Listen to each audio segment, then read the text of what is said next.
It's up to you. If you want to stick around, we can keep the Mass Effect talk spoiler free and I just saw the Shartmander.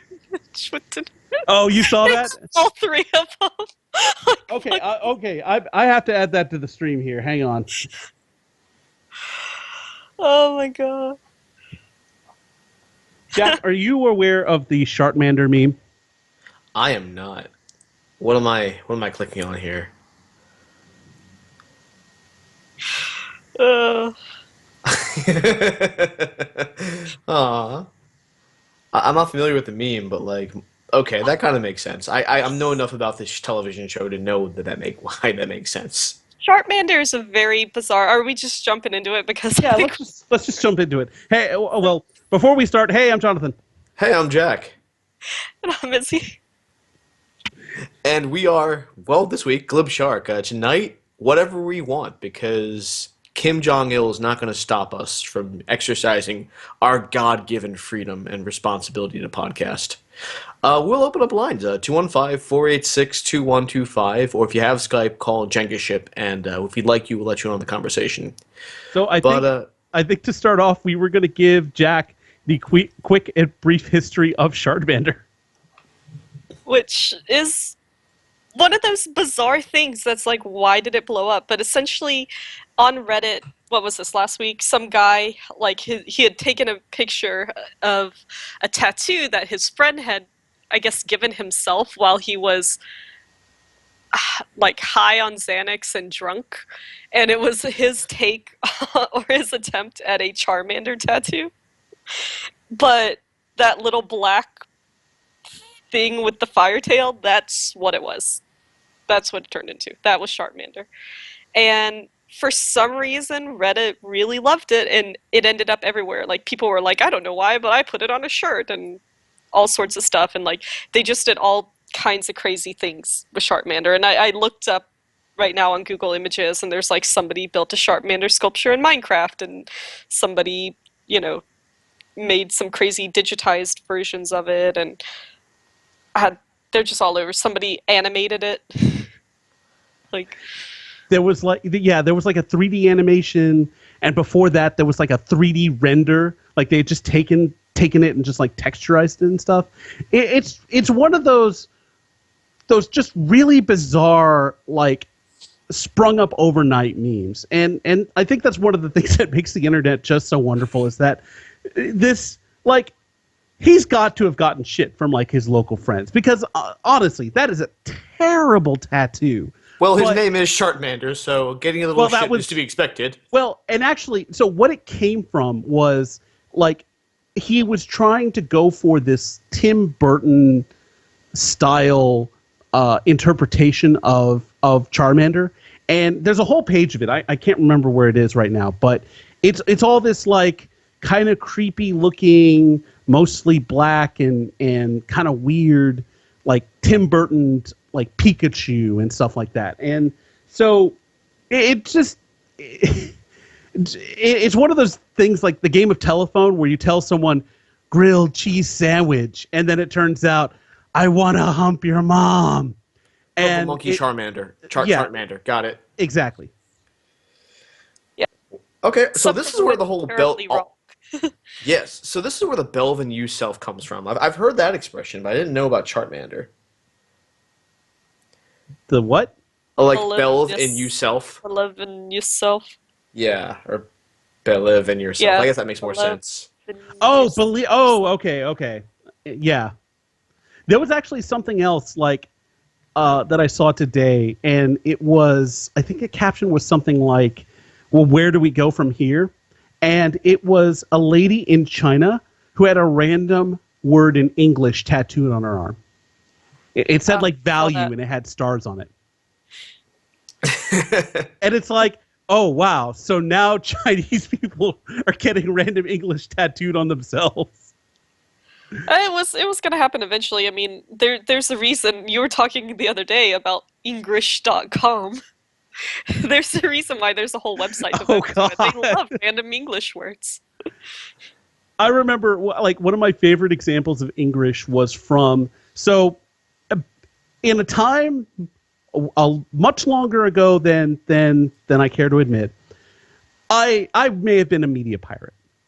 That may have happened. And one of the things that we did was we grabbed ROMs for the Dreamcast and may have contributed a little bit to the Dreamcast downfall because it was super easy to mod and hack and stuff. But anyway, so one of the ROMs that we played was a game called Fighting Schools. And so it's a fighting game, and it was kind of funny. But by far, one of the best examples of English was instead of choosing a random character, you chose a ramdom character. And so long did we play that game that now, even now, like years later, whenever we're talking about picking something random, there, I just did it. We say, okay, go random. It still pervades our vernacular. Like it years and years later, it's kind of bizarre. Yeah, when I was in Singapore, I actually made it my mission to find a good English t-shirt, and I was going to get it for my sister, but when I finally found one, I was like, you know what, I like this one enough. They had it in 2 different colors, so I got it for both of us. And Nice. it's really, it's just like 2 characters, and it's actually a really cute little shirt, but it's trying to give a sweet sentiment of like, it's essentially supposed to be when I'm, in love with you, it makes all the bad things go away. But it says it in such broken, bizarre English that it's like, when I fall in love with you, the bad things happen. Like, it's just really, really bad English. I think you just wrote my vows for me. Thank you. Okay, I'm gonna hold you to that as the not best man, barely in the wedding party, sort of. Or the event redacted party. I'm about to say, are we're we not still calling it doing event that? redacted anymore. Event redacted. I was actually, you know what? I'm terrible at keeping secrets, or whatever. So those had better be your vows at this point. Write them down for me. I think. Well, she'll here's roll what her you eyes, can but do. she won't So- divorce me, so that's good. So write them down, like just normal vows. Anju, or wife redacted. I love you. You're really bad at that. I'm terrible at this. So write down your vows. Wife redacted. I love you. You complete my life. You are my light, and I strive to be a better man. You just like normal vows. Then we'll run them through several iterations of Google Translate, Yes. and then those will be your vows. So you can write whatever you want and whatever heartfelt deal it is, but right before you go up to the altar, we'll give you what you actually have to read. So in my church, we don't actually have the opportunity to write our own vows, and I don't think my how do I refer to this? Minister's name redacted will appreciate. Relative's name redacted will appreciate that. Can you Maybe do, during like- the I may do it just to her, like just to at some point after the fact, just read it to her app, like just to kind of in a loose setting, maybe the reception. Or something. Yeah, I was gonna say Even at the reception, like maybe do that, or like, either you give a speech, have someone give a speech where Google Translate provides it for you. I'll do that. Okay. I'll do it. Oh boy. I'll do it. And this idea came. I had sent Jonathan this link. It's a YouTube channel that's essentially, it's called Google Translate Sings, and what they did was they would take songs and put the lyrics through Google Translator and just translate it again and again through different languages, and then translated the final product back into English. And it's like the most nonsensical. My favorite was the "I'll Make a Man Out of You" from Mulan. What would that be? It was all over the place. Like, instead of the dark side of the moon, it's like the dark long of the shoe. It's like, yeah, you're close, Google Translate. You're close. You're almost there. Like And instead of "be a man," it just says "human." too human or something like that. Like each verse is a little bit different, and they're all hilarious. And the one that actually works as actual music is probably the Lord one. Yeah, Royals. I thought that was because it's already a little nonsensical anyway. So it's like, yeah, that still works. You get the gist of the song anyway. It still makes sense. So I'm looking at the main entry of the English.com page now, and it's a Catholic church. I've been saying Catholic this whole time, like a dope. You're Yeah. saying it wrong. Why are you so wrong, Jack? I don't know, Catholic. I'm a bad Catholic, I guess. Or maybe a cafeteria Catholic. Pick and choose the parts I want. Pronunciation, no thanks. You're an Esther and Crimis Chatlick. Yes, Esther and Tris. Wow. So that's what's on the internet. Thanks, guys. I'm all caught up now. Congratulations. See the internet. You've done the internet. Good job. I have. Oh, gosh. I mentioned to Izzy that we were just going to touch on this, really just to kind of go over what sort of plans we had. But it's 10 days until Age of Ultron, guys. 10 days. It's 9 days if you're going to the Thursday premiere. So what you're saying is, we should already have all our plans together for how we're going to go see this? Well, I do. Okay, then I guess I'm behind.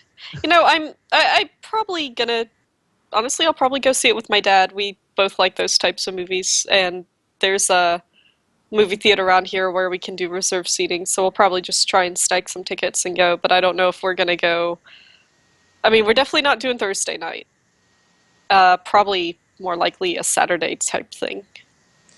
I'm actually probably going to also see it on Saturday. I have some other friends, actually the guy I golf with and his wife, they really do want to see it, and I'm probably going to want to see it again, so I figure we'll probably do golf, and the golf course isn't actually that far from my favorite theater, so we can just meet his wife there and go and eat and watch more Ultron. I actually, it was a tough call because the theater that I'm going to go to does do reserve balcony seats. And I've mentioned this before, I just feel a little bit disconnected. It's not, if the whole theater was like reserve seating, I would have done that. Even over the IMAX, just so I wouldn't have to do anything stupid to make sure I got a decent seat at the IMAX theater, which sadly I'm going to have to do. So here's hard mode. So the day that Ultron comes out, or actually that Thursday, is Tiny Wife's birthday. So I'm going to be home for maybe an hour or two, and then I'm skedaddling off to the theater. I'm basically going to deliver her present, make her dinner, and then be okay, bye, I got to go watch the Avengers. Don't go on that day. Because, well, look, so I am the best husband ever, and it actually will work out a little bit better just because it's a school night, so she actually can't really. She can't do anything anyway. Right. So okay. We'll probably we'll do something that weekend. I'll take her out to dinner, to actual dinner and stuff. But I'll make her whatever she wants, and then I'll run away. There you go. Because I'm awesome. Actually not a terrible plan, all things considered. So our IMAX theater does reserve seating. I just want to rub that in your face. I hate you. The whole theater. I mean, not just the IMAX one, but the entire movie theater does reserve seating. It's just a regular AMC, but everything's reserved. It's nice. So do you think that's just because of the market you're in? Because the AMC theater here doesn't do that at all, and it's a nice theater. But the answer is no, kind of no, because not every theater in this area does that. Not even every AMC theater. The AMC theater that I used to go to doesn't do that, which is why I don't go there anymore. But I do know of one other theater that does reserve seating that's close to the one that we normally go to. And this one apparently not only does reserve seating, but has seats that really recline a lot. So you kind of lie back and watch the movie. So I might have to check that place out sometime. Yeah, those are great. I saw Maze Runner in a theater like that with reclining seats. So we were basically watching TV it was like watching a movie on the couch. Yeah. There's a theater or a specific auditorium in the theater that I'm going to that does that. It's called the Director's Suite. And in that theater, all the seats are reserved. So you buy your ticket and then you pick your seat, just like the balcony there. But the criticism that I've heard of that theater, even though the receipts go all the way back, the screen is pretty small. And it really is for smaller movies and stuff like that. I guess if it didn't bother you a whole lot, then seeing Ultron there would be very nice because, like the balcony, you could just show up like right before the movie starts because you don't have to fight for a seat. I'm actually a little surprised that the IMAX theater there doesn't do that because it's a pretty upscale IMAX. It's an extremely nice theater, but it still does the cattle call. It's like the Southwest Airlines of theaters, which actually is most of them. But if let's say they decided to do reserved sitting, but the tickets were like $1 more, I would still totally do it. I would absolutely do it. Yeah, I really just don't understand why we don't do that everywhere in the US. It doesn't make sense to me. And there's some people who like the whole going to wait in line forever before a movie so that they don't get a cruddy seat, but I don't care. I want to get my seat, show up and before the movie starts, sit down, be done with it. Yeah, I think when Iris and I saw X-Men, I think I saw X-Men with her. It was like I met her in front of the theater like 10 minutes before it started. And that was great. And then we sat down, we ordered drinks. It was phenomenal. It's just, like I said, the viewing experience just not that great. But anyway, so all you theater chain CEOs who are no doubt listening to this podcast. Hi, guys. Hi, guys. Do us a solid. More reserved seating, please. Yeah. The Canadians have been doing it for years. How have we let them get ahead of us? Also, more Ovaltine, as long as we're asking for things. And Klondike bars, please.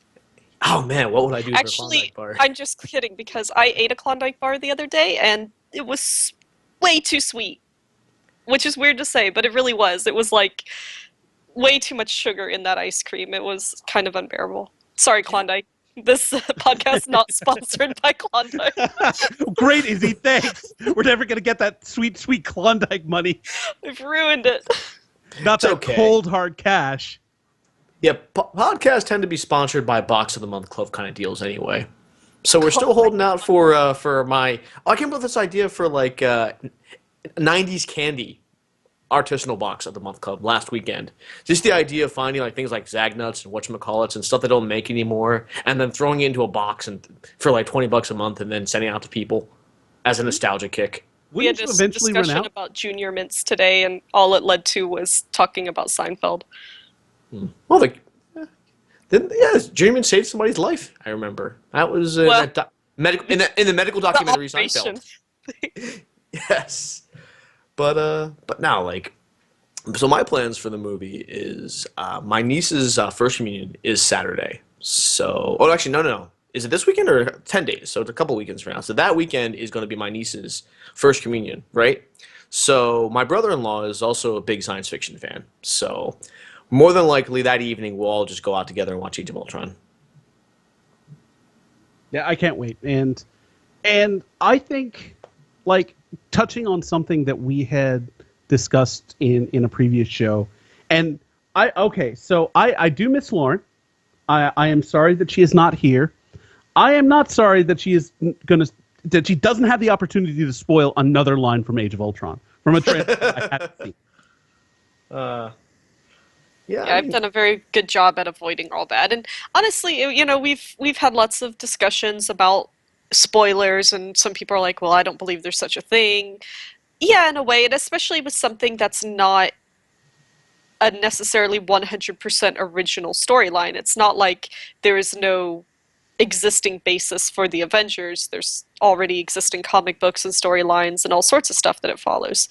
But there are things that I just wouldn't have known would have been in the movie, and the one that I always point out is to me, what was the biggest spoiler was the Hulkbuster armor, because I vaguely knew it existed within the realm of comic books, but I'm not a comic book person, so it's not like I actually really know much about it, and never would have known that it would make an appearance in the movie, except for they showed in the trailer, like the very, very first trailer they ever put out. So after I watched that trailer, I was like, yeah, I'm not going to watch another one. I don't want to. I don't want any more of this to happen. I'm kind of been deliberately avoiding the trailers as well. Go ahead. Well, I was just going to say that it was one of the reasons why Iron Man 3 initially was kind of disappointing for me, because they had the Igor suit, and it was this big hulking super Iron Man suit. And I was like, oh, it's Hulkbuster. And they're like, nope, it's called Igor. And I'm like, but it's Hulkbuster. I mean, look at it. It's gigantic. It busts Hulks.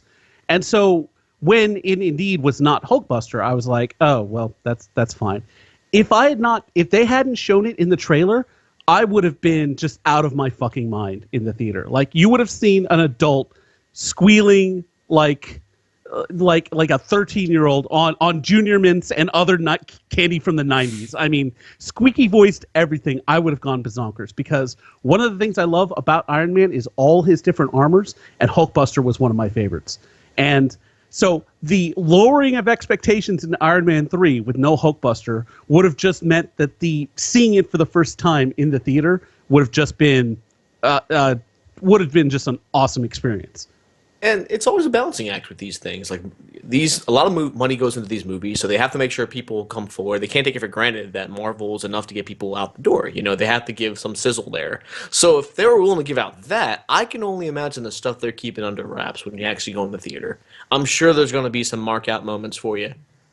Well, and I hope so. And like Izzy, I have done my best to avoid everything. Like, actually, not too long ago, I was loading up a video on YouTube, and there was a fucking Avengers trailer right before it, like a TV spot. And I'm like, come on!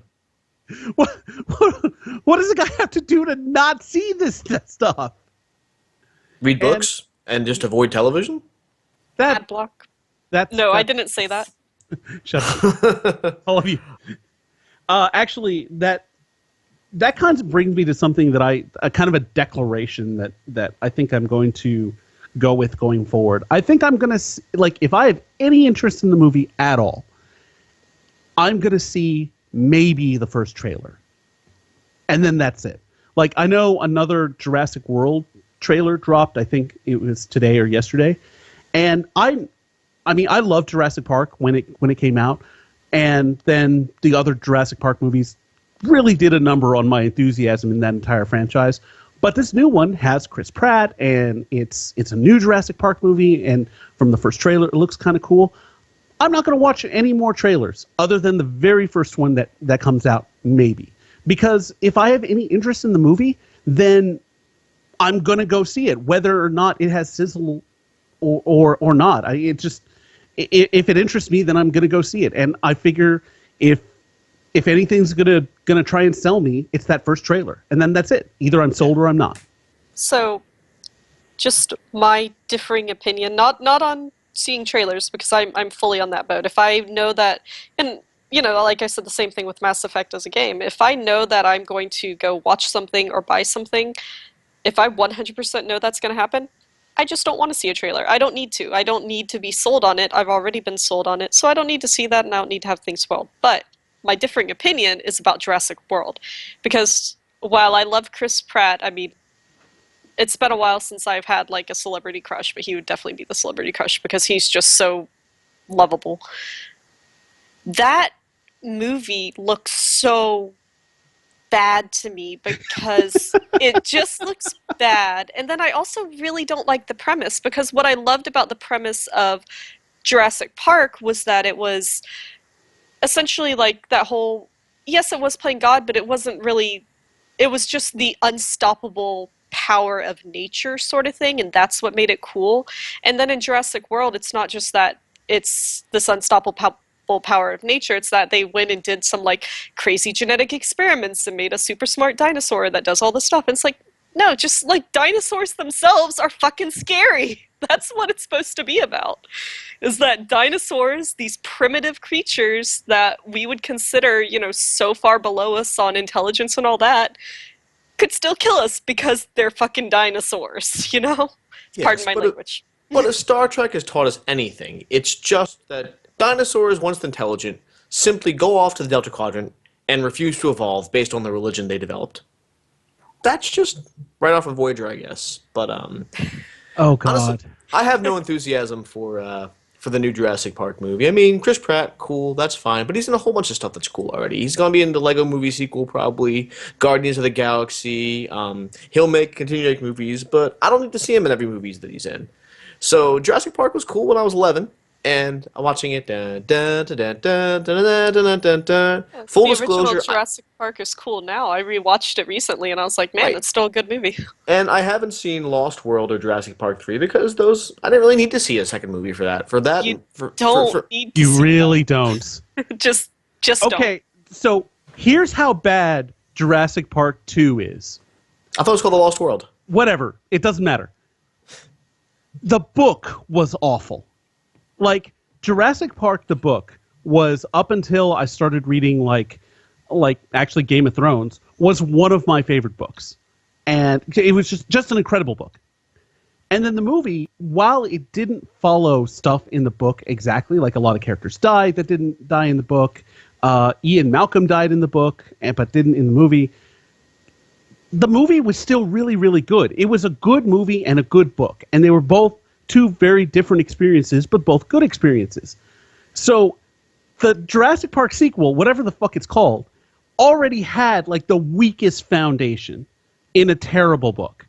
And then the movie was bad. And there's plenty to pick at in Jurassic Park, like Vegisaurus, or the Laura Dern Gimp run, or the fact that this little girl knows Unix like that well. But it doesn't matter because the movie still rises above. It's still great.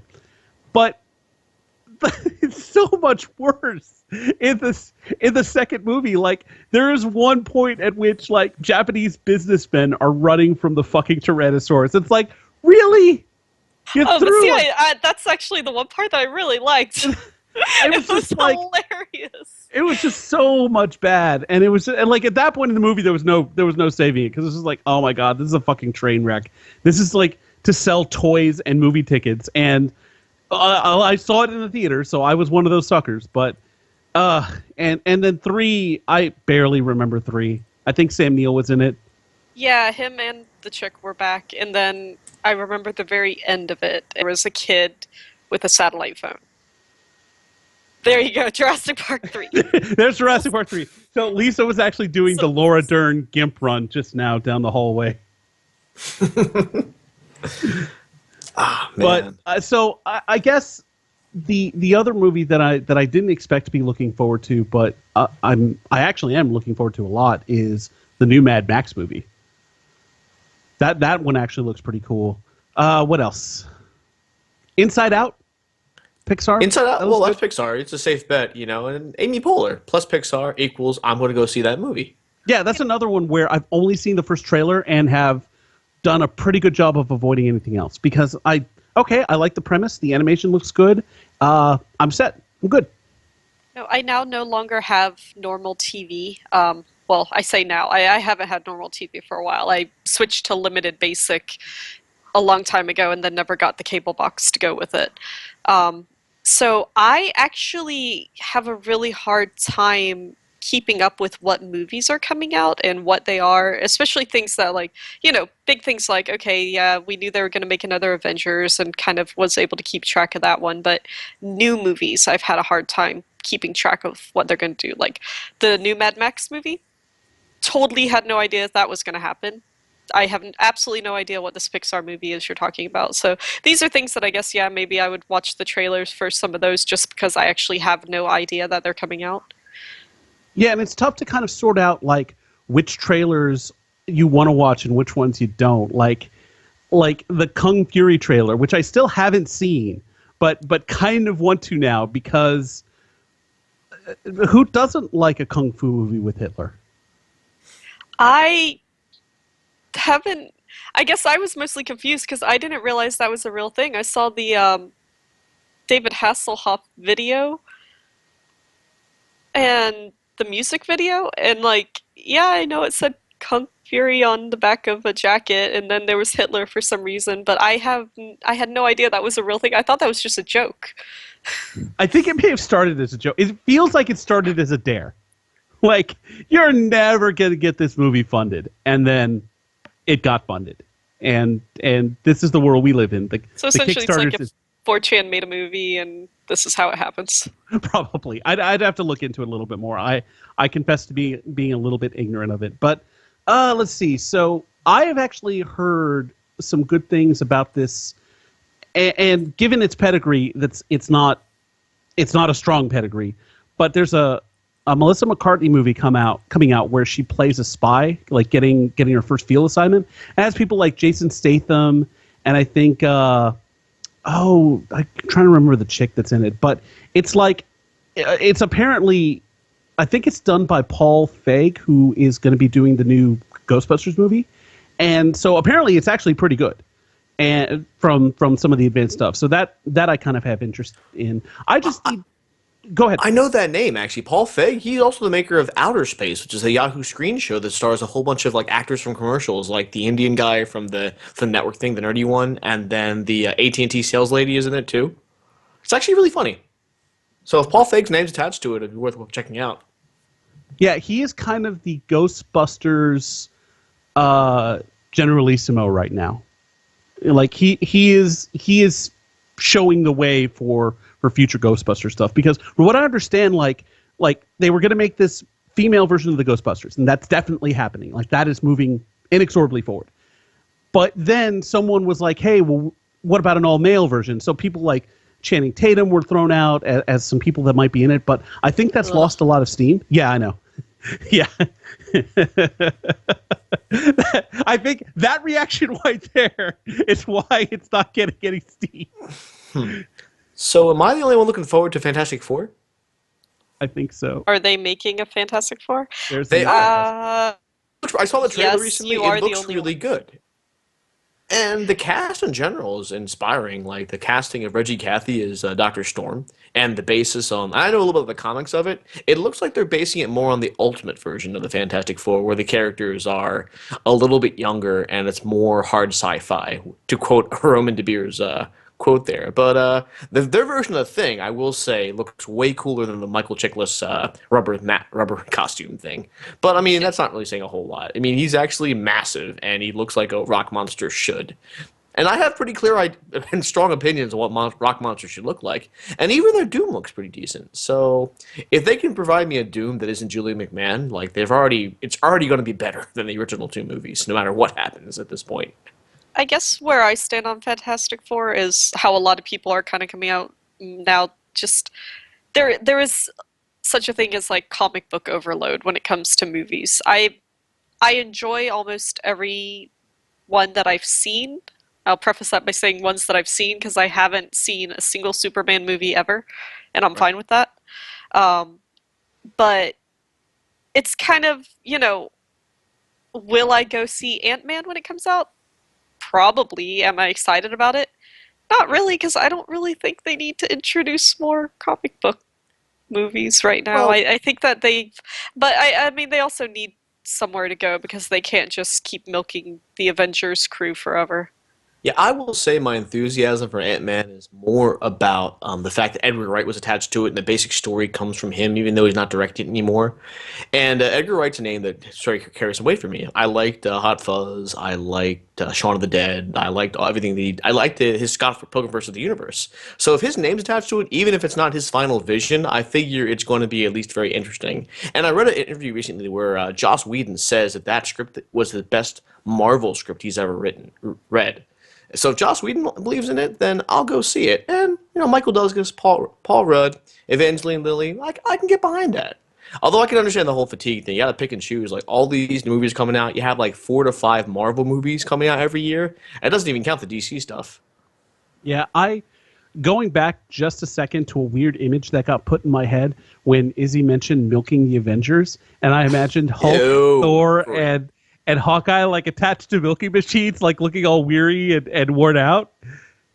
Okay, moving on. So I'm with you guys there. I think that I for one, I'm looking forward to Ant-Man for some of those same reasons. I know that Joss Whedon actually tweeted when Edgar Wright got fired from Ant-Man. He tweeted that he was very disappointed. I think he tweeted a broken heart or something. And I understand why they got rid of Edgar Wright, because his Ant-Man movie would have had nothing to do with the Marvel Cinematic Universe. And Marvel Studios just doesn't want that right now. Sure. And it's unfortunate, because I think the opportunity for a standalone movie, like not really connected to the rest of the universe, would have been Ant-Man, because since they're already going that different direction with Ultron, where Hank Pym isn't involved, then that's fine. You don't need him. It's a trimming of characters. It's using someone that we already know, Tony Stark, kind of continuing and being used as an element in this story. We don't need to introduce someone new. And I would have been fine with it being something like standalone, like Deadpool. I don't know who owns the rights to Deadpool, but I'm okay if it's not connected to anything. If it's just a standalone Deadpool movie, I think that could still work. Yeah, he kind of gets his humor from making fun of like the X-Men and stuff, and that's fine. But I think just a Deadpool movie with Ryan Reynolds, I think, will be funny and violent enough to just be entertaining on its own. Well, do you think they're going to handle it well? Because the way they handled Deadpool in that one X-Men movie was pretty bad. I think they will, because it's already got an R rating. And the way they announced it was going to have an R rating was pretty awesome. Like, they basically had this like faux entertainment like segment hosted by Mario Lopez. And he's like, "Hey, welcome back. We've got Ryan Reynolds on the set of Deadpool there, and he's got a pretty exciting announcement. So, Ryan, what do you have to say?" And Ryan's like, "Well, we're really happy that this movie, it's going to be a PG-13 because we wanted to appeal to all these fans, and we know there are going to be a lot of kids." And as he's mid-sentence, Deadpool comes out behind the set and hits him with a chair. and he's just like, "What? This is what I do," or something to that effect. And then it said Deadpool, and then it just had R. It was just like, and I think they're going to do just fine. I know Ryan Reynolds is actually a big Deadpool fan, from what I understand. And not only has he been pursued for this for a very long time, and he was actually Wade Wilson in the Wolverine movie, that Wolverine movie, not the Wolverine movie. I think he wouldn't have gotten involved if he didn't approve of how they were going to handle it. Yeah. But who owns the rights to Deadpool? Is it Fox? Deadpool, it's Fox, because Deadpool's like a mutant character, like a mutant universe character. He's kind of like a spin-off of Wolverine. He's a Weapon X guy, like Wolverine's Weapon X guy. So that means that Fox still has the rights to X-Men, any related characters, and then also the Fantastic Four. Okay. Does Sony still have Spider-Man? I thought there was something going on with that. Sort of. Yeah, so it's complicated. Ha ha. 2005 Facebook joke. But Actually, so basically, Marvel has the rights to use Spider-Man in like Avengers film, but the solo like movies are going to be made by Sony still, with Marvel sort of having creative content input. I love that we've had this conversation like 12 times. Yeah, I was about to say, Lauren, I think, explained it concisely with the Hulk example. She used the Hulk theorem to explain the Spider-Man gambit, as it were. Yes, but yeah, they're basically in the same boat. Yes. No, Gambit's with Fox and Spider-Man is. Shut with Marvel. up! God damn it! Use your words carefully. I've only got a couple. Go ahead, Go Lauren. ahead. Oh, I've only got a couple minutes. So has this stemmed out of the Daredevil news? We haven't talked about that yet, actually. But season 2. Oh, they announced season 2? Yeah. It looks like a different showrunner though. Let's see. Yeah, Steven just announced, Estonite. but not the showrunner is gone. So Yeah. they did announce season 2. Yep, it's official. So I mean, happy more Daredevil. Not sure if these. Let's see. The writers Doug Petrie and Marco Romero. So Buffy the Vampire Slayer, Sons of Anarchy, and they work closely with DeKnight and Goddard apparently. So they're going to be the showrunners. So tentatively excited. And it might be a while before they get to season 2 because they still have to do Jessica Jones and Iron Fist and Luke Cage and the Defenders. That last week they have like 3 other series and a miniseries to get to before I think before a Daredevil season 2 is appropriate. Let's see, debuts in 2016. Oh, okay, so it may coincide with with Luke Cage or Iron Fist. So it might be one of those things where, like Daredevil's like their Iron Man, so he gets two So- before anyone else gets one. We're gonna see how ballsy Netflix is feeling if they release like Iron Fist and then Daredevil season 2 within a couple of weeks of each other. That's some binging. That's like some Vegas style. Hey, I might need an intervention when I come back style binging. I mean, that is a lot of TV. Daredevil dropped what, a week ago at this point? And they've already renewed it because of all the buzz it's gotten. I'm not sure. Netflix doesn't really release their It's gotta download be. numbers, but it's gotten nothing Well, but they don't have positive to. reviews. Yeah. Yeah, I think my guess is, and this is just purely a guess, this has absolutely nothing to do with buzz or positive press or anything, except they probably looked at, I'm sure they've got hard download numbers, and for them to announce within a week of it going up, yeah, we'll do a second season of this. Absolutely. I'm betting those numbers are showing that a fair number of people binged that show. So I don't think I think it must have done really, really well. Netflix would be hedging their bets a little bit more and would have waited longer if it wasn't for the fact that I think millions of people probably watched all 13 episodes in one day. Not one day, maybe a day and a half. Definitely within 2 24 days, hours, but started maybe. across 2 days in my case. It's one of those things where is it more appropriate to talk about the number of days or the number of hours? And I was there on that line. Yeah.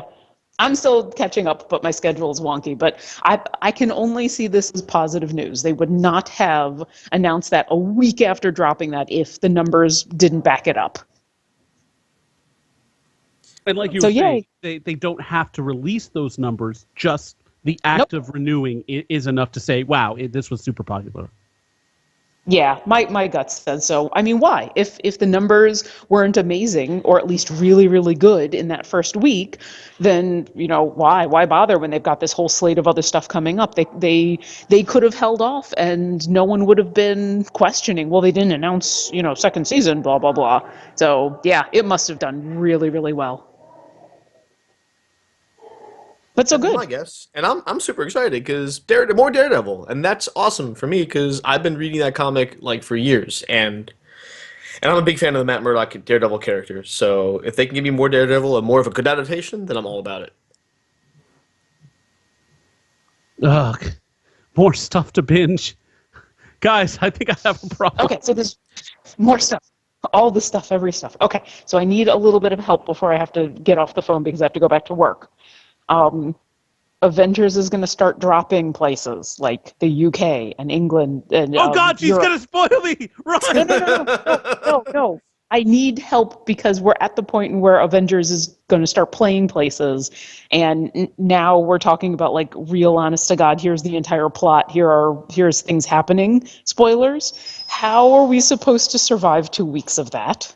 Lauren, I'm glad you asked. carefully. I will be handing over my social media responsibilities to the firm of Sloan and Handeman. They will be handling all my tweets until Age of Ultron comes out going forward. It's not just Twitter, though. I mean, it's going to be everything. I still don't understand why we're getting the darn movie 2 weeks late, but Just phones and it's going to be. pockets. Get all your news from C-SPAN, and then you'll be fine. Yeah, I mean, I'm gonna be really careful about the links I follow, the tweets I see. If I see Ultron in like a journal entry or someone's Facebook post, I'm just hiding everything. Like, And I you don't might even- as well just avoid Tumblr. you know what? I'm in a unique position on the Rooster Teeth site. I'm saying this right now. You post Age of Ultron spoilers in a journal that are unspoiler tagged, you get banned. I'm Wow. so I fucking go. serious right now. I don't know if that's a rule. It I is mean- now. You just heard it. Well, Yeah. Roadblock the rule number 1. The terms of use are pretty clear that they can ban content at any time for any reason. It's not really a secret. It's right there in the agreement. So Roadblock pretty much has carte blanche to do what he wants, which is a pretty terrifying thing. Yeah. I mean, you could just go into the journal or just tell them to spoiler tag it. I don't know. I just don't read stuff from anyone ever at any point if I know that there's a possibility of there being a spoiler. That's just my solution. I They just might don't read have a stuff journal about anywhere. something totally unrelated, and I'd be like, I don't know. There could be a spoiler in there. Might as well just avoid it. Yeah, like I said, the key things I'm going to be looking for when I skim through journals is going to be Ultron, Ultron, Ultron. Hawkeye, is this working? I'm just I know what journal I'm going to post tonight. I hate you. 3 weeks in a row. You're going for the triple combo here. What? I haven't said anything. Okay. I literally haven't said anything. I've been trying to avoid stuff. Yeah, and the worst thing is someone like some somebody's gonna get obscure really, Marvel character is really suddenly hard. trending as soon as the movie comes out. Be like, no, we know that so and so is in the movie. Oh my god, that's true. Yeah. Oh. Yeah. Do I Just have? don't do Twitter. I mean, I guess I have to not. Hey, Jonathan, I have some bad news for you. I'm gonna spoil a little bit of Age of Ultron for you. Fuck off. So NFL Super Pro is in the movie. I don't believe you. I can't even go to the You probably grocery shouldn't. store. Like, I Everything is couldn't just imagine. branded. Like, if Oh, Marvel God, gets like- the rights back to NFL Super Pro in a film, then they will have conquered everything. That's critical mass. That's when they own 51% of the planet, and we all have to find a new place to live. Well, Lauren, like you were just talking about branding everything. Like now that you mentioned that, when last time I was at the grocery store, and this was like one of the nicer grocery stores, they had those massive like displays of like chip box sculptures, and Yep. like football season, they're in the shape of like a giant stadium. Basketball season, they're in the shape of a basketball court. I was up close, so I didn't see. I think it was some sort of Avengers thing, because I know there was Avengers printing on the box, and so guys, yeah, there's everything's chips. a minefield. We have to be so goddamn careful. Well, fortunately, I don't think I'm going to see spoilers at the grocery store. It's just, branding at that point. But yeah, there was down the cereal aisle and in the there was Doritos that, aisle. what was that How I Met Your Mother episode with they were trying to avoid Super Bowl spoilers, so you just get the blinder things where you have blinders on the side of the, you have noise blocking headphones and sunglasses with blinders on the side and only little dots cut out in the middle that you can see exactly where you're going, and that's it. That's Yep. that's Also, what you need. Don't go down the toy aisle for the next month and a half Oh God. of any store. Well, actually, Although- in a month and a half, it'll be fine. Like for me, Yeah, that's true. it'll be Okay. all right. 2 weeks. 2 weeks. Yeah, for the next So no like no I toy don't want to aisles. see the like. And okay, so knowing that I know absolutely nothing about the movie, this cannot be a spoiler. This is just so the scene where Hulk gets his legs and arms ripped off, and is a Hulk bud, like a little Hulk quad. That toy would probably be in the toy aisle, and I don't need to see that. I don't need to know that Hulk gets dismembered.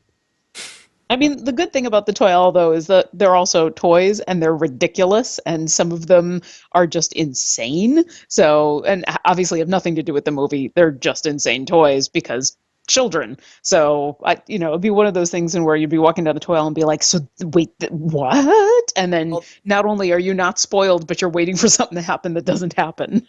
Although, speaking of toys, apparently there's a bit of controversy that there aren't more like Black Widow, like action figures and toys. Yeah, well, I mean, going back to the cereal thing, I was standing in the cereal aisle and they had it wasn't Wheaties, it was one of the Kellogg cereals, and it was Thor and Hulk and Iron Man and Captain America, and I'm like, I would buy this if it was Black Widow or Hawkeye, but no, it's just the four of them. And yeah, there's been a bit of an uproar, which is actually, it's super surprising considering that character has been in more Marvel movies than I think almost anybody except Iron Man. Like, because she's shown up in all these other movies, she's actually one of the more prominent figures in as far as the Avengers go, as far as screen time goes, because she's just shown up everywhere. So it's a little weird. I'll say I think I know some people are probably going to try and make it like a sexist issue. That's why they're not doing. Honestly, and I like both Black Widow and Hawkeye, but they're not really the superheroes. They're, highly trained, very skilled, super badass assassins. Like But Batman. what people want are, Captain America who's super strong and throws a shield. Like that's especially when you're looking at kids with toys. Like that's what kids want. Kids want the Hulk. Kids want Iron Man. He flies around and he's got all sorts of crazy weapons and that's really cool. It's hard Yeah, to market just, I'm with a chick with Jenga little on guns. I'm with Jenga on this, in where no one wants just a regular guy who had some awesome gadgets and is a complete badass like Batman. Hmm. Yeah. Hmm. No, I'm And no not one, say I'm not saying that. I'm just saying it's a different level when you like if you had So I first think of all, Batman's a little bit different, honestly. yeah, he's But it's rich. because they've made him into a main character and they've not made Hawkeye or Black Widow into main characters. They haven't had their own stories that you can follow. So how do you market just a side character? That's not what people want. People want who the hero was of the last movie they saw. So when you look at the Winter Soldier, it's Captain America. Even though Black Widow very obviously played a major role in it, she wasn't the main character. So Sure. until right, they like get a Hawkeye movie or a Black Widow movie, that would be my question is like, why not make one of those? Even if it's just like the two of them together with, one of their past adventures, that sort of thing. Like, I mean, they're by that not same doing logic, anything with though, their story. there shouldn't be a whole lot of War Machine stuff either, because he didn't really anchor his own movie either. But I would Or venture a Winter guess Soldier. that there's more War Machine Well, stuff out there than Black Widow. probably Oh yeah. because, again, he's got a fancy suit with all sorts of crazy weapons, whereas a action figure of Black Widow would be a chick with pistols. Yeah. So I would totally agree with you, except that she also doesn't appear on a lot of promo art. She doesn't appear in a lot of the photos that are used on, say, T-shirts. When it comes to here, it's the Avengers, and it's just the four main dudes, and it's not a toy. Now you're talking about something a little bit more than just, well, we need to appeal to kids who want to have fun stuff to play with. Well, And Red again, she I is think it just boys goes who want back to something to who play the with. main characters are, and they've established the main characters by having the preceding movies. Leading into the Avengers, they had a Captain America movie, they had an Iron Man movie, they had a Thor movie, they hell, they had a Hulk movie. technically had Hulk movies.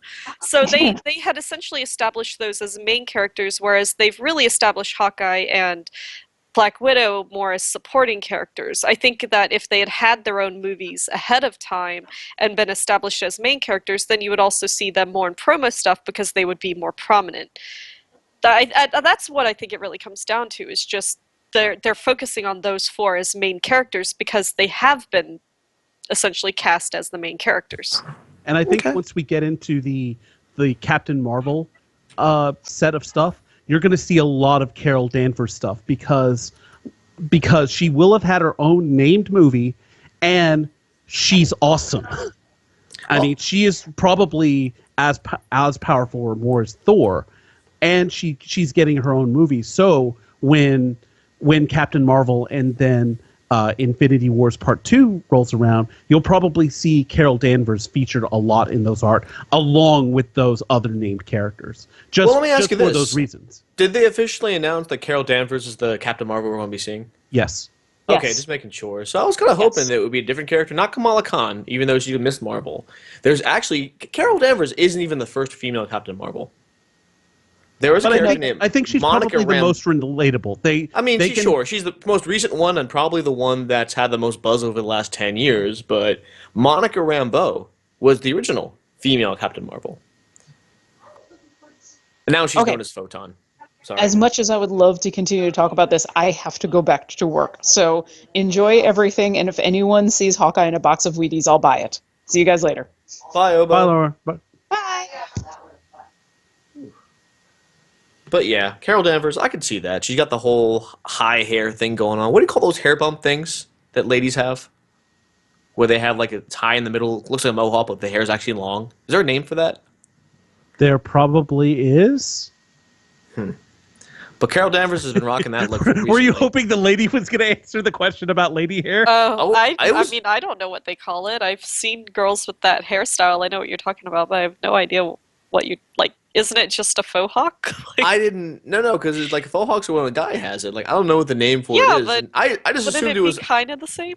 And it wasn't the lady only question. No, it's not quite the same because with a guy's faux hawk, it's like the hair itself sticks up. But really, with the lady kind of thing, it's sort of poifed up a little bit, like in the middle, but it's still long and it still goes like further down. It's not like short hair, 4 or 5 inches. It's usually So it's sort of like a side cut, but on both sides and a little bit longer. no, because like the hair's long all over. It's just higher in the middle and it has like height because it's like poifed up a little bit. Well, that's just Like the that's kind of easy to do. rockabilly That's sort of. yeah. You just take a soda bottle and tie your hair up around it. Thanks, Barb. Not even that, like just the bump in the front. Like I don't even know what to call it. Female, gosh, don't Google lady hair bump. There's nothing but sorrow in hair. So much sadness. All right, Google images. Female bump in the front. What comes up? Female hair pump. Let's see. Carol Danvers. Oh no, Jack, delete that browser history. It could go Oh anywhere. man, I'm just incognito all the time. Like, Captain it's Marvel exactly hair what you tutorial. think it would. Let's see. So there's no name for it. It's just Captain Marvel hair tutorial on YouTube. I'll throw out that. Something like that. Wow. Yeah.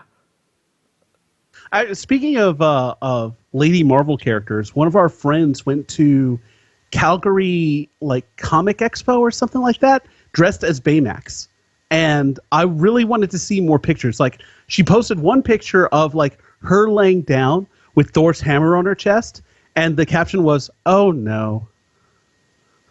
And I wanted to see more because I didn't know if she was going for like a sexy Baymax or just as faithful a Baymax as possible. I don't know. I was curious because this friend is actually a surprisingly prolific cosplayer. Why is I it didn't got realize- sexy Baymax? I now that I think about it, I don't know. I don't think I want to see a sexy Baymax. No thanks. But she's actually, it's our good friend Otterby, Sarah, and she's dressed up as like Lady Melisandre, gender swap Doctor Who, just tons and tons of pictures of her in costumes, and they're all great.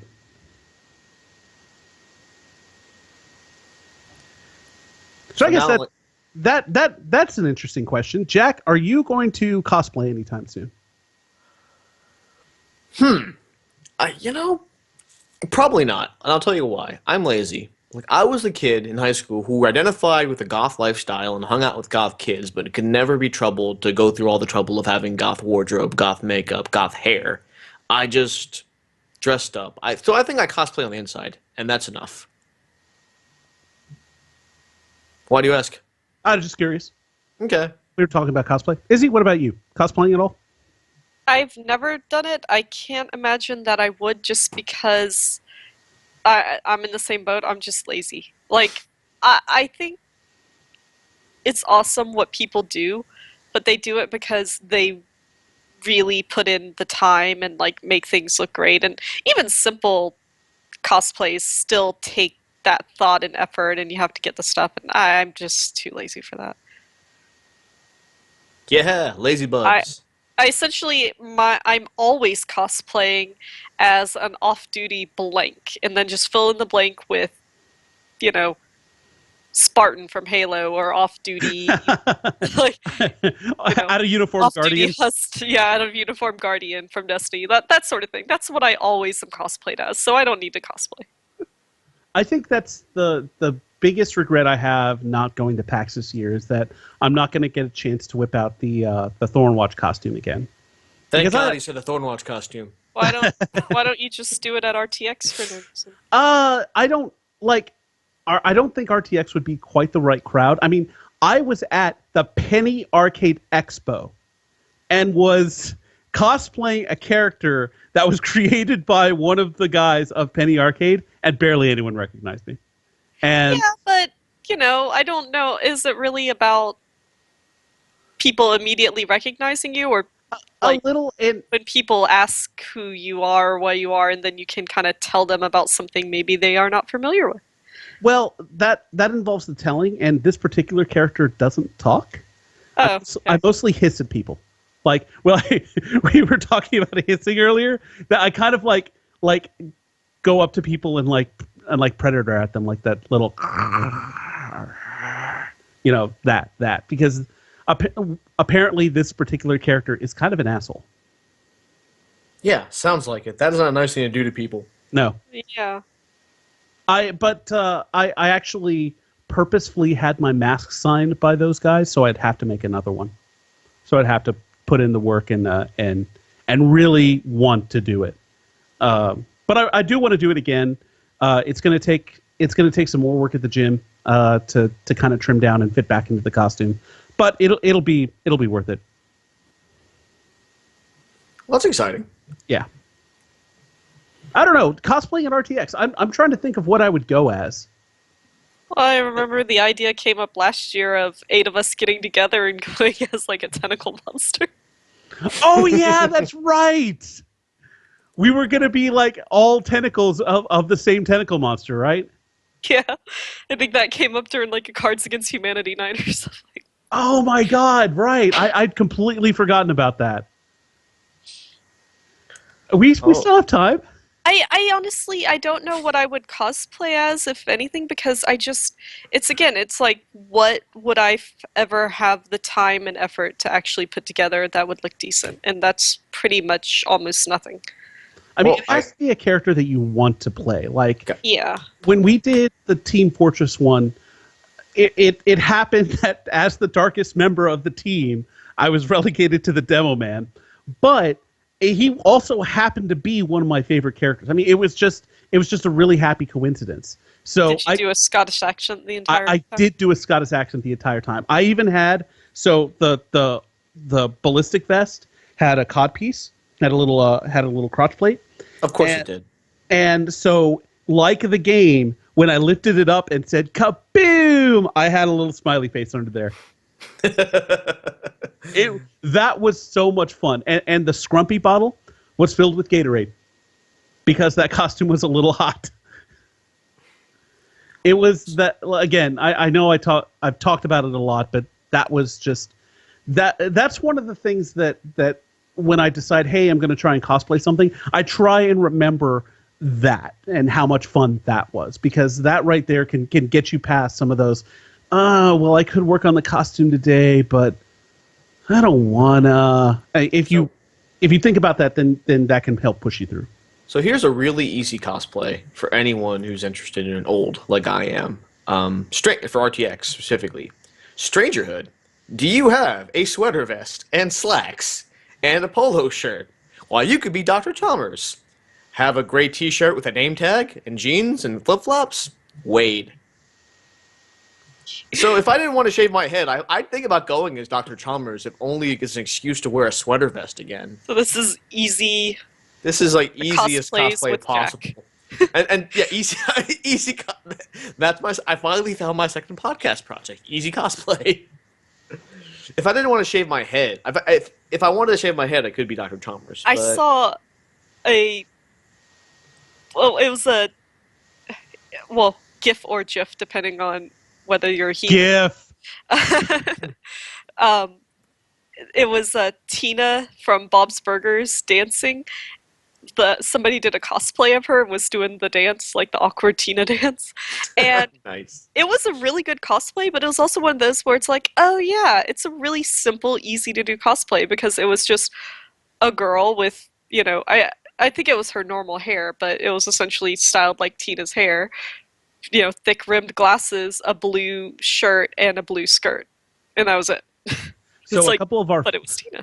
A couple of our friends, Fernando and Mindy, actually did a Bob's Burgers cosplay, except Mindy was the sun and Fernando was Tina. Nice. And it worked really well. It was so fucking funny. It was one of the best cosplays I've seen, especially Fernando in that, in the Tina wig. And just he just adopted like what you would imagine Tina's posture would be if she were real, and it just the pictures were just outstanding. It was a fantastic cosplay. I'm assuming the posture would be like what I described my computer sitting posture, which is question mark. Like a question mark, exactly. Oh my goodness. I could do Bob from Bob's Burgers. Got the shape for it, got the black hair. All I have to do is grow my hair a little bit and just shave off my beard and keep the mustache. Done. And wear an apron. That's my piece. It's just easy cosplays with Jack. There's your first 2 episodes. Done and done. I love it. And then get to test to see how lazy I am. Do I actually go forward with it or not? Oh, this is so cute. People are dressed with their kids as like Tina and Jean Louise. I'm looking at these family cosplays for Bob's Burgers. That was the name. It's been a family cosplays are adorable. Like maybe one day I will do it when I have a kid to dress up in something adorable to have them be like a matching set. Oh, it'd be so cute. What would you do? I have no idea. Something easy, I'll bet. I was actually dress the kid up as Claptrap while it's in a stroller and just roll. That would be awesome.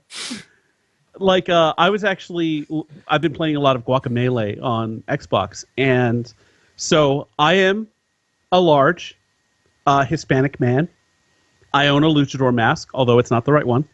And I was thinking that if I could cut just some weight, just not a whole lot, but just a bit, that would be something I would be able to do. It's just I would have to walk around without a shirt, and I don't know if I'm there yet, but hopefully I'll get there. We'll see. Strongbad's been doing that for years. He's never been there. What's your excuse? Oh, that would be a fun cosplay. If I felt confident enough to walk around with no shirt on, maybe I'd just do Strongbad. Boxing gloves, tights, wrestling mask, done. I think I could actually fairly simply, with stuff that I already have or things that I could easily buy, do something like the librarian Maya from Borderlands 2. Oh, the Professor of Pain. Yeah. Yeah, I think I could pull something like that off. Only because it's like she already wears glasses, and so that helps. Not that I don't have contacts, so I could technically do any character without glasses, but I just prefer to wear my glasses. That was actually one of the big things when Bayonetta came out, was that she was a fairly popular character to cosplay with glasses. And so a lot of girls who would normally wear contacts to do their cosplay were just like, I can cosplay like either version of Bayonetta and just keep my glasses on. I think if I did a Borderlands 2 cosplay, though, I'd obviously want to do Gage, because my Necromancer is easily the favorite character that I've played in that game. And the Gunzerker is really easy because he is just like a dude with jeans and a t-shirt and a faux hawk, and plus he already has a beard. I think I could probably do a decent Gunzerker. Plus I have Nerf guns that I could just like paint wacky colors, and they could be any fucking gun in Destiny, or not Destiny, but Borderlands. Yeah. So it like. I think Gage could be easy to do just because it's a plaid skirt and a t-shirt. Yeah. Oh, here's a fairly easy cosplay for anybody. That ties into our recent conversations. Man in the Mask era Daredevil. Just wear the mask, a nice fitting Under Armour shirt, pair of black pants, done. Boots. Oh, his first costume. Yeah, first costume. Okay. Arsenal's first costume? Just get a red hoodie. Oh my god! No, I think we have a winner. That is cosplay easy mode. That's like $20 at Target. Done and done. There we go, Jack. We are filling your new podcast with all sorts of content. That is like 3 or 4 new episodes right there. Man, how to do it all for under $50. Ba-da-ba. Well, that's I think the point at which what's it called when you spin off something? A stealth pilot? Yeah, stealth pilot. Yeah. I think we just effectively stealth pilot Jack's cosplay, or we need to cover pun title for this if we're going. Why don't you come back with that for next week, and that'll be something we can kick off the show with. We will workshop that, and I'll come back to you guys next week. But you can follow Izzy at Izzy Nathaniel, I believe. on the Twitters. Yes, IZZI, because Yep. nobody ever spells it right. And you can follow Roadblock at road_block, Obo at Obo Crazy, and myself at Jack Edithil, and collectively the entire show at Glib Shark. But real quick, I wanted to thank Izzy again because she hung out for our taping of the Game of Thrones spoiler cast, which will be coming out with this episode, but also decided to hang out with us at the show proper. So thank you so much for sticking around. Well, thanks for having me. I hope I made a temporary decent replacement for Lauren. Yes, most indeedly. We Although, always love having you on the show.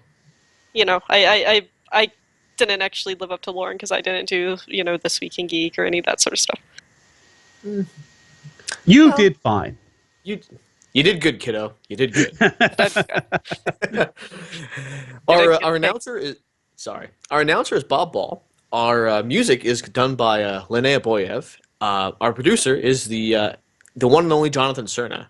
We have to talk about my compensation here. I'm always going to have a comment after you do my producer credit, and that's this one. We got to have a meeting about my benefits, man. Let's sell some T-shirts and make some money.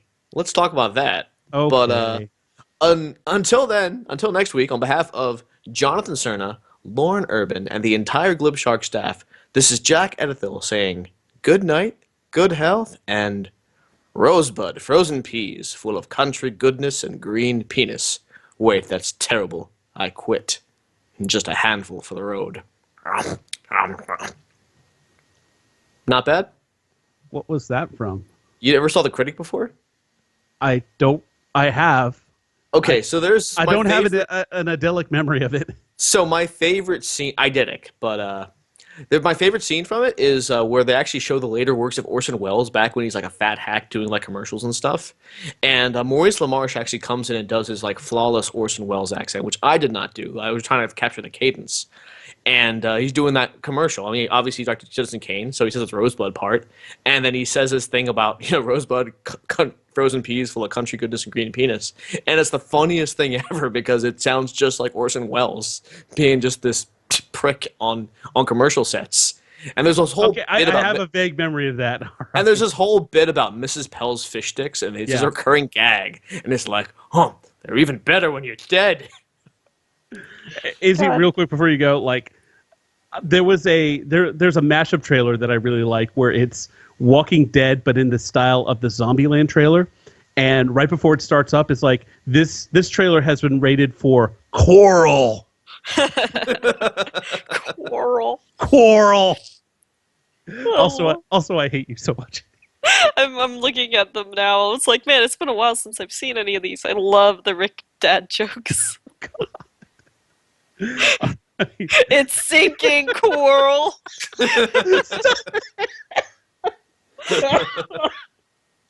Okay. Oh, we just killed Roadblock. Yep. Now nothing's getting produced. Fuck y'all. What's the difference between snowman and snowball? I don't know. Snowballs, Carl. Snowballs. Oh my god. Oh. It's like they're already hilariously awful dad jokes, but put on the back of The Walking Dead. It's so inappropriate. I'm gonna die, so I will talk to you guys later. Let you go die in peace. Thanks. Bye, all. Bye, guys.